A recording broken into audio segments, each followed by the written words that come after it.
Presiden Amerika Serikat Donald Trump mengklaim kesepakatan dengan Iran mencapai tahap finalisasi. Salah satu poin penting yang masuk dalam kesepakatan adalah dibukanya kembali Selat Hormuz. Sementara itu dalam waktu 24 jam terakhir, Korps Garda Revolusi Islam Iran atau IRGC mengatakan 25 kapal telah melintasi Selat Hormuz. Apakah perundingan kali ini akan berbuah pada gencatan senjata permanen?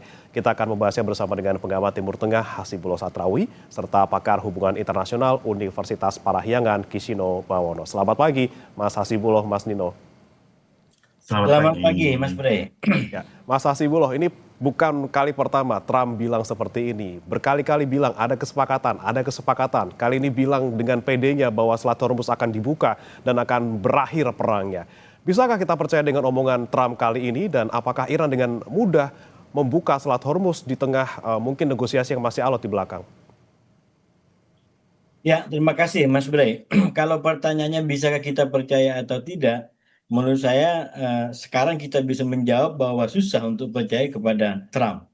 Yang saya gambarkan dalam satu kalimat, Trump adalah kepastiannya adalah ketidakpastiannya.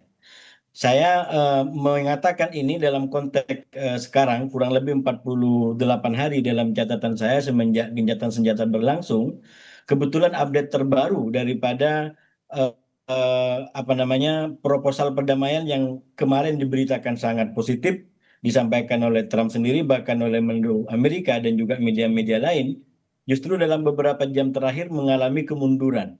Saya mungkin akan menyebutnya ini potensi kesepakatan damai yang layu sebelum berkembang atau berpotensi layu sebelum berkembang. Hmm. Karena setelah kemarin terutama sepanjang minggu waktu kita, walaupun ini masih ada kesempatan karena di Amerika mungkin ini masih minggu malam, jadi kita lihat apakah akan ada perubahan. Tapi dari pernyataan-pernyataan yang ada dalam beberapa jam terakhir justru mengarah kepada kemunduran kembali. Jadi istilah yang saya gunakan mungkin ini kesepakatan damai mengalami potensi layu sebelum berkembang.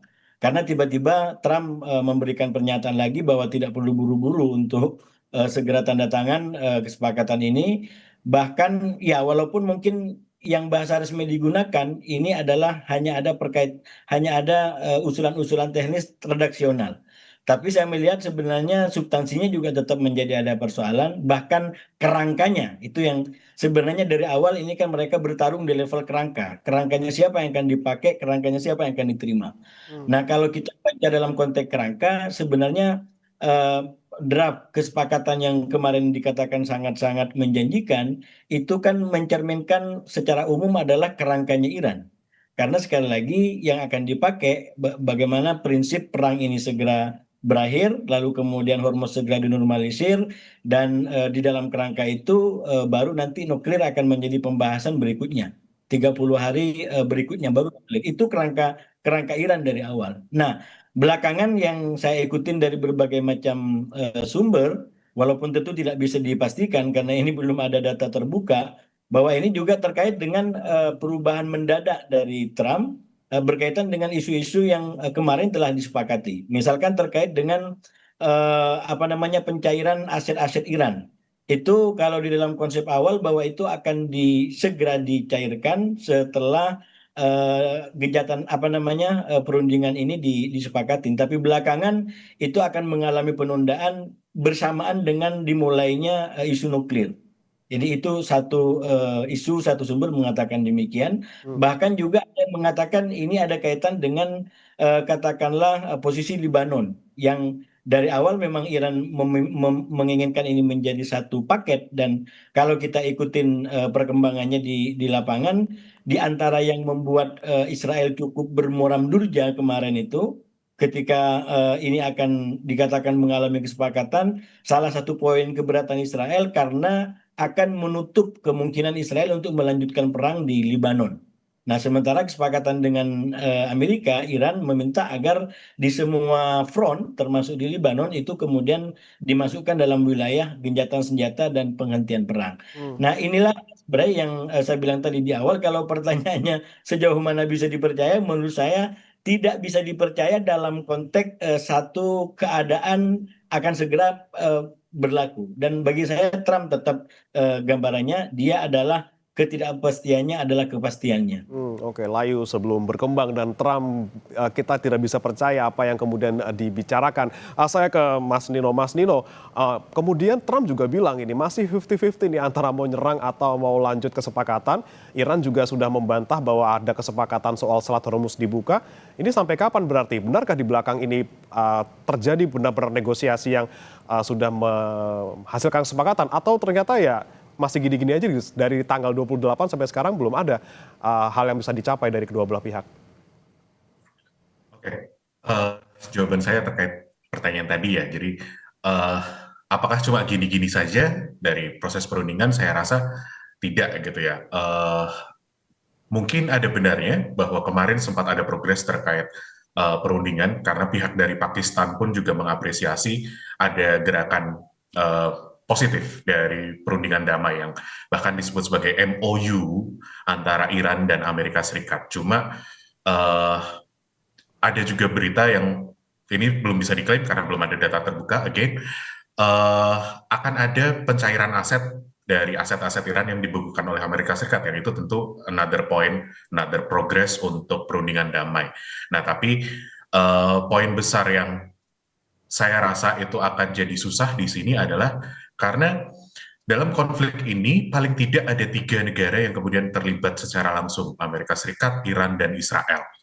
Dan ketika misal Amerika Serikat dan Iran itu sudah bisa sepakat, tapi ternyata ada pihak lain yang belum sepakat, yaitu dalam hal ini Israel, ya ini kemungkinan nanti akan jadi masalah. Ini akan jadi tarik ulur yang cukup repot, karena dari ketiga pihak ini bisa saja, bahkan misal dari Amerika Serikat dan Israel, mereka walaupun sama-sama satu sekutu gitu ya, satu sisi, tapi mereka juga kepentingannya bertentangan.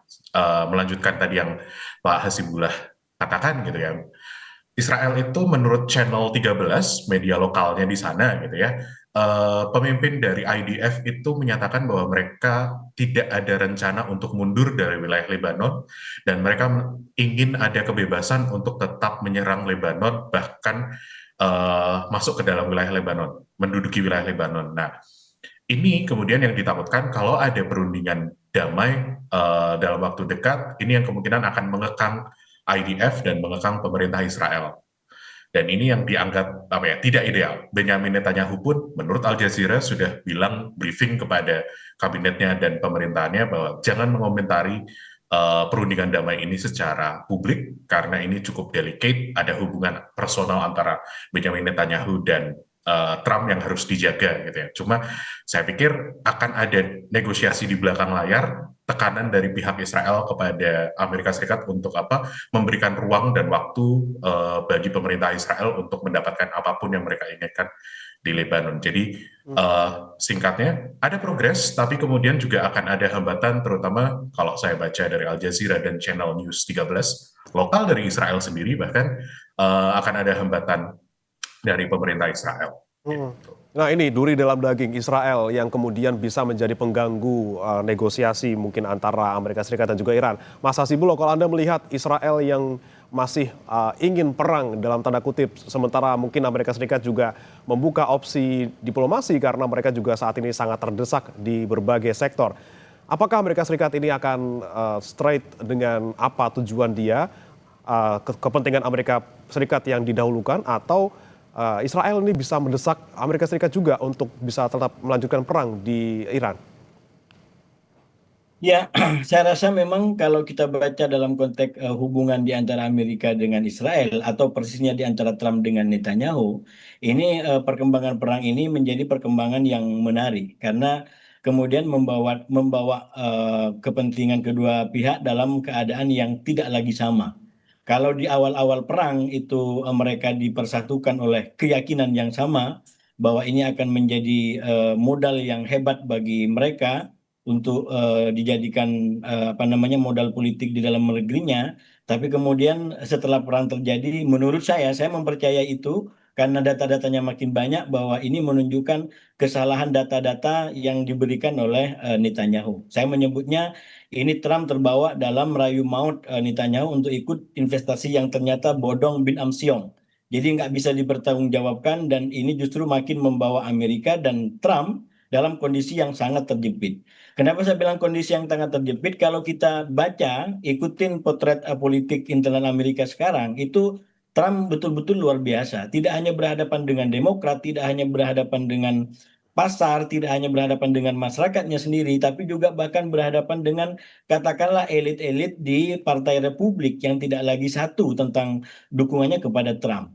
Bahkan angka-angka yang terbaru misalkan di apa namanya di Senat gitu ya, itu kan jelas yang terbaru adalah 50-47. Bahkan seandainya pemungutan suara jadi dilakukan, mungkin untuk pertama kali Republik juga akan mengalami kekalahan dan faktornya bukan semata-mata Demokrat, tapi karena juga orang-orang Republik sudah mengalami ada kayak semacam dilema berkaitan dengan apa yang dilakukan oleh Trump tentang perang ini. Dan saya melihat Mas Bre, kalau betul-betul ini terjadi perubahan, apalagi sampai gagal deal, betul-betul bukan hanya layu sebelum berkembang tapi mati proposal ini, saya menduga dinamika politik internal AS dan juga termasuk mungkin pengaruh daripada katakanlah Netanyahu yang sekali lagi dia faktor. Kita tidak bisa melupakan mengabaikan Netanyahu. Berbagai macam kebijakan besar yang dilakukan oleh Trump itu adalah hasil daripada kerjasama dengan Netanyahu. Karena itu saya selalu sampaikan apapun yang muncul nuansa-nuansa negatif dari hubungan di antara Trump dengan Netanyahu, menurut saya kita membacanya jangan sampai titik, itu harus menjadi koma. Karena masih sangat mungkin setelah itu terjadi perubahan dinamika. Nah, kondisi sekarang menurut saya sama. Kalau dibaca dalam perkembangan kemarin, itu kan seakan-akan hubungan Netanyahu dengan Trump berada di titik nadir. Kalau dalam bahasa kita gitu ya, di titik nadir. Kenapa? Karena yang awalnya begitu mesra, tiba-tiba kok bahkan diabaikan. Bahkan salah satu penulis terkenal di Israel, siapa namanya Gideon Levy itu sampai kasih gambaran Kak, ini Netanyahu bukan hanya ketinggalan kereta, tapi bahkan tidak pernah hadir di pinggiran peron untuk menunjukkan betapa Trump seakan-akan menjauhi Netanyahu. Tapi perkembangan terbaru ini menurut saya kembali menghidupkan Netanyahu, kembali menghidupkan politik dia dan panggung dia, bahwa dia bisa masih menjadi faktor yang berpengaruh kepada Trump. Nah, oleh karena itu kita perlu lihat dalam beberapa hari atau dalam beberapa jam apakah ini akan lanjut kesepakatan atau justru ini akan menjadi akhir daripada kesepakatan sebelum ditandatangani. Kalau ini lanjut, maka menurut saya memang itu bisa diambil kesimpulan bahwa Trump lebih mendengar katakanlah suara-suara yang menginginkan untuk segera berakhir. Dan itu sekali lagi bukan hanya di Amerika, tapi juga di orang-orang terdekat Trump terpola di dalam mazhab-mazhab seperti itu.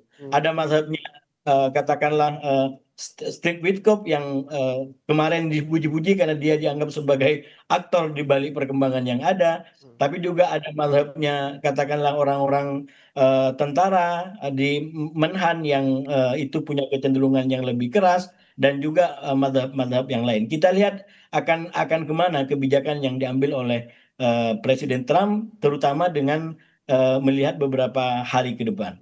Kalau Mas Nino melihatnya seperti apa? Apa yang akan diambil oleh Amerika Serikat langkahnya? Selain tadi tekanan dari Israel, kemudian dari Partai Republik sendiri juga dari senatornya ini sama-sama memberikan kritik soal kalau misalnya kesepakatan terjadi, misalnya ini kata dari Roger Wicker gitu, semua yang dicapai lewat operasi Epic Fury kemarin sia-sia.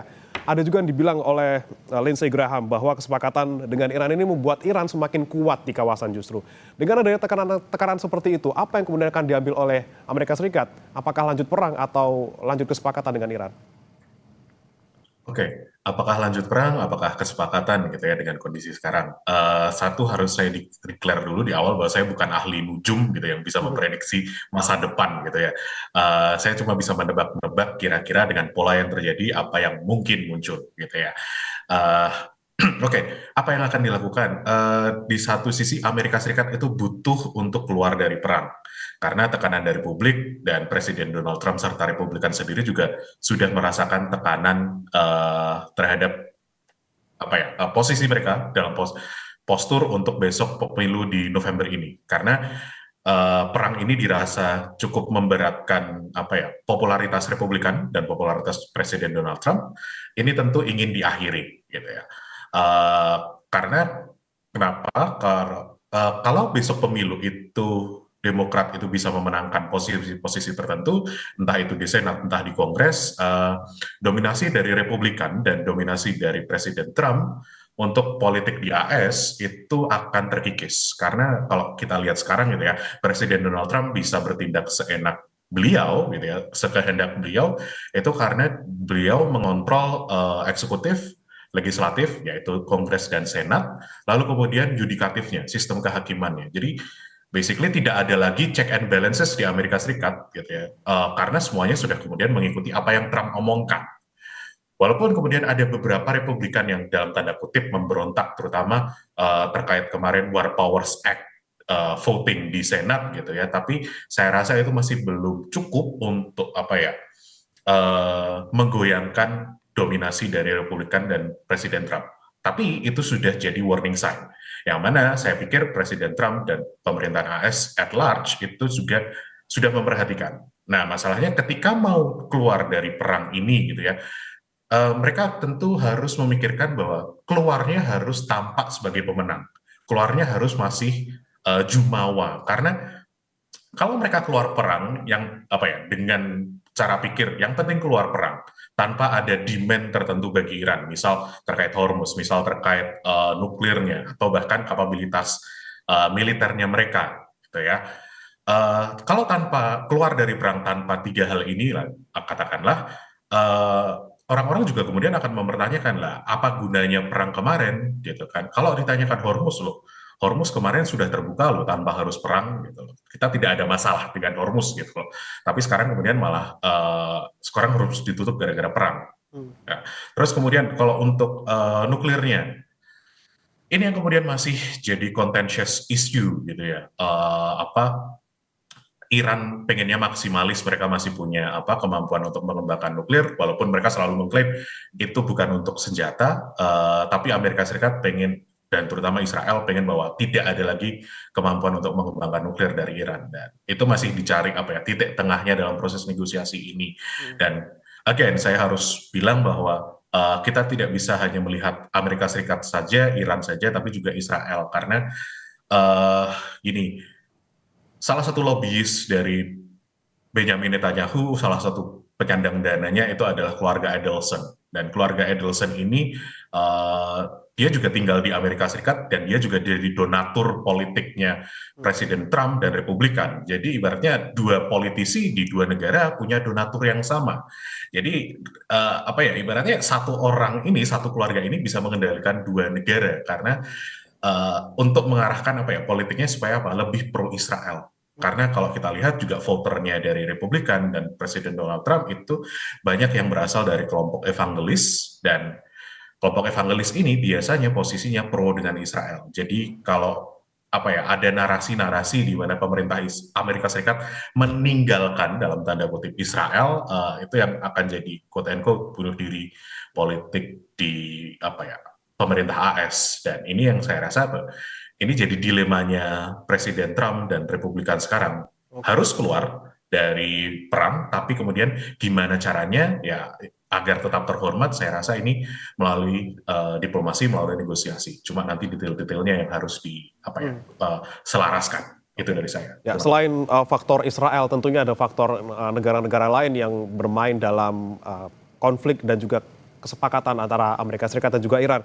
Mas Hasibuloh, kemarin kan soal kesepakatan awal yang disebut oleh Trump sudah diklaim gitu ya, akan membuka Selat Hormuz. Ini kan ada peran dari negara-negara Teluk, misalnya dari Pakistan, kemudian Turki, Mesir, Yordania, ini kemudian apa ya, berkomunikasi via telepon dengan Trump soal kesepakatan ini. Di sisi lain juga bagaimana kemudian peran dari Irannya sendiri, dari proksinya Iran, kemudian juga Rusia dan Tiongkok dalam kesepakatan antara Amerika Serikat dan juga Iran. Bagaimana peran-peran masing-masing pihak dalam kasus ini, Mas Hasibuloh? Ya, saya melihat sebenarnya peta lapangannya nggak jauh berbeda dari katakanlah sebelum perang 28 Februari sampai sekarang. Dalam pengertian, kalau kita kembali kepada suara-suara mitra ataupun sekutunya Amerika di kawasan di luar Israel, bahkan sebelum perang pun suaranya itu adalah sama. Bagaimana mereka mengedepankan diplomasi, mereka tidak ingin adanya eskalasi, karena mereka sangat sadar bahwa perang ini yang pertama akan sengsara adalah mereka sendiri. negara-negara Arab Teluk terutama dan negara-negara Timur Tengah secara umum yang lebih berdekatan dan terdampak lebih langsung kepada mereka. Karena itu kalau kita baca daripada rekomendasi dan usulan-usulan mereka, sebelum perang pun mereka sama, yaitu menganjurkan agar lebih menggunakan diplomasi. Tapi memang yang menjadi penentu, yang menjadi persoalan adalah Israel yang sekali lagi, terutama Netanyahu yang mempunyai hubungan khusus, yang dari awal memang sudah tunjukkan. Coba bayangkan baru aja dilantik dia udah langsung bikin gencatan senjata di Gaza dan itu sebagai hadiah bagi Trump yang baru aja dilantik dan seakan-akan mau apa ya mau ngeledekin Joe Biden dan Demokrat yang bertahun-tahun sebelumnya nggak bisa dapat karena disekak dan dikunci oleh yang namanya Netanyahu. Jadi itu kehususan-kehususan yang kita semua sudah paham. Nah, oleh karena itu, saya melihat kondisi seperti sekarang pun sampai hari ini, kalau kemudian ini betul-betul menjadi gagal deal, menurut saya itu masih menunjukkan bahwa petanya belum berubah. Walaupun Timur Tengah sangat ingin tidak perang, tapi Israel ingin perang, maka kemudian Trump yang sangat percaya kepada Netanyahu itu akan tetap mengalami seperti yang diinginkan oleh Netanyahu. Cuman memang saya melihat begini. Ini bagi Trump sebagai presiden tentu berbeda dengan bos daripada sebuah perusahaan. Kalau katakanlah dia menjadi bos di perusahaannya mungkin dampaknya nggak terlalu terasa. Tapi dalam konteks publik, presiden, masyarakat tidak diam. Dan menurut saya semua itu akan ada dampaknya. Nah, salah satu hasil nanti kita bisa lihat bagaimana dampak dari yang Trump perbuat di dalam pemilu bulan November nanti. Saya yakin suara rakyat akan menunjukkan di situ apakah mendukung Trump atau mendukung justru Demokrat. Arah-arahnya ke mendukung Demokrat, tapi kita nggak pernah tahu yang namanya politik kan terus menggelinding dan nanti akan menjadi suara terakhir di bilik-bilik suara itu. Oke. Itu yang dan yang kedua catatan saya, kalau bagi Trump secara pribadi mungkin tidak terlalu dalam tanda kutip tidak terlalu masalah pola apa komunikasi, pola interaksi yang saya menyebutnya Trump keluar daripada nilai-nilai mainstream. Ini anggap paling netral istilah yang saya gunakan ya. Secara mainstream orang jangan mencela-mencela bagi Trump nggak apa-apa berubah-berubah sana sini. Jangan berubah-ubah inkonsisten bagi Trump itu sudah menjadi pola yang biasa. Saya menyebutnya Trump sosok di luar mainstream yang dia tampil dengan gayanya sendiri, dia tampil dengan nilainya sendiri. Nah, dalam konteks Trump sendiri, maka mungkin semua yang terjadi, termasuk pernyataan-pernyataan terbarunya itu tidak dianggap sebagai persoalan. Yang kemudian menjadi terdampak, menurut saya adalah para pihak, para mediator, para tokoh-tokoh Timur Tengah yang masih berpegangan kepada nilai-nilai konvensional tadi, bahwa orang harus memegang kata-katanya, bahwa orang harus konsisten dengan janjinya. Mereka udah menyampaikan bahwa ini sangat positif, ini apa namanya segera deal, bla bla bla. Ternyata tidak jadi seperti ini. Saya melihat yang justru terdampak adalah mereka-mereka yang masih berpegangan kepada nilai-nilai konvensional tadi. Kalau Trump ya mungkin malah nggak peduli dengan itu semua. Yang penting kebijakannya adalah dianggap presisi pada waktu dan pada keadaan yang dia anggap sendiri benar. Oke, baik. Saya kembali ke Mas Nino. Mas Nino, kita bicara soal kesepakatan soal Selat Hormuz gitu ya. Kalau soal uranium mungkin memang kemungkinan akan dibahas setelah ini gitu ya. Setelah ada kesepakatan awal, baru kemudian disebutkan 30 sampai 60 hari ke depan akan dibahas kembali soal uranium. Tapi kalau soal Selat Hormuz sendiri, bagaimana kemudian melihat titik tengahnya? Apakah ada kesepakatan awal yang bisa diambil di Selat Hormuz? Misalnya dengan membuat badan badan pengelolaan bersama di sana atau seperti apa kemungkinan, Mas? Oke, skenario terkait Hormuz ke depannya yang likely gimana gitu ya. Bagi saya idealnya gitu ya, itu tetap jadi jalur laut internasional yang tidak dikontrol secara spesifik oleh negara tertentu, jadi tetap bebas orang keluar masuk gitu ya. Jadi tidak ada hambatan terhadap perdagangan internasional. Karena kalau ada gangguan, kemudian yang kerasa apakah cuma orang-orang di sekitar? Enggak gitu ya. Saya percaya kalau ada gangguan perdagangan internasional, entah itu di Hormuz, entah itu di Laut Merah, entah di Selat Malaka, yang kena itu ke semuanya. Dan harga satu barang naik itu kemudian harga lainnya naik. Ujung-ujungnya ya kayak kita nggak kepikiran. Misal kita beli plastik kresek gitu ya di supermarket itu sekarang harganya naik gara-gara Hormuz gitu kan. Ya jadi satu Idealnya bagi saya gitu. Cuma, nah, apakah akan bisa kembali ideal seperti saya gambarkan tadi? Rasanya agak susah gitu ya. Karena saya melihatnya Iran ini bisa jadi ketagihan untuk pakai Hormuz sebagai senjata diplomatik dan senjata politiknya dia untuk di level internasional gitu ya. Karena sekarang yang kita lihat adalah mereka membuat atau merancang organisasi bahkan kerjasama dengan Oman untuk kemudian mengatur bagaimana lintas kapal-kapal atau pelayaran yang ada dan melewati Hormuz. Yang artinya apa nanti who knows itu kemudian juga akan melibatkan tol. Ada penarikan uang tol dan penarikan uang tol artinya apa? Ada gangguan terhadap harganya karena orang mau lewat biaya produksinya naik harus bayar tol gitu kan dan bagi saya agak repot gitu. Dan di sisi lain, kalau kemudian Iran diminta melepaskan itu, ya saya rasa kayak ini ibarat apa ya, sudah ketagihan, sudah dapat enaknya gitu ya, punya senjata yang dipakai untuk menekan nggak cuma musuhnya dalam hal ini Amerika Serikat dan Israel, tapi bahkan menekan kesekian banyak negara lainnya, termasuk dalam tanda kutip rekanan Iran sendiri yaitu Tiongkok. Gitu ya, saya pikir eh seharusnya idealnya gitu ya banyak negara yang kemudian tidak tinggal diam termasuk bahkan rekanannya Iran ingin kemudian membuka bahwa ini dibuka aja dibiarin lewat aja atau bahkan pahitnya gitu ya Iran akan memberikan tol tapi untuk kepada rekan-rekan terdekatnya mereka saja orang-orang yang tidak dekat dengan mereka harus kena tol. Jadi Oke. gambarannya saya seperti itu akan ada akses tapi dibatasi. Oke, tidak akan mungkin gitu ya Mas ya, kita agak sulit kalau misalnya kita bicarakan kembali seperti sebelum tanggal 28 Februari kondisi di Selat Hormuz. Tapi kita nantikan bersama langkah apa yang kemudian diambil oleh Trump, benarkah kesepakatan akan dicapai gitu ya, mendengarkan keluhan dan juga kritik dari dalam negeri ataukah justru mendengarkan bisikan Israel untuk kembali berperang. Terima kasih Mas Kisino Bawono, pakar hubungan internasional Universitas Parahyangan, dan juga Mas Hasibullah Satrawi, pengamat Timur Tengah, sudah bergabung bersama kami di Sapa Indonesia Pagi. Selamat pagi. Selamat pagi. Pagi.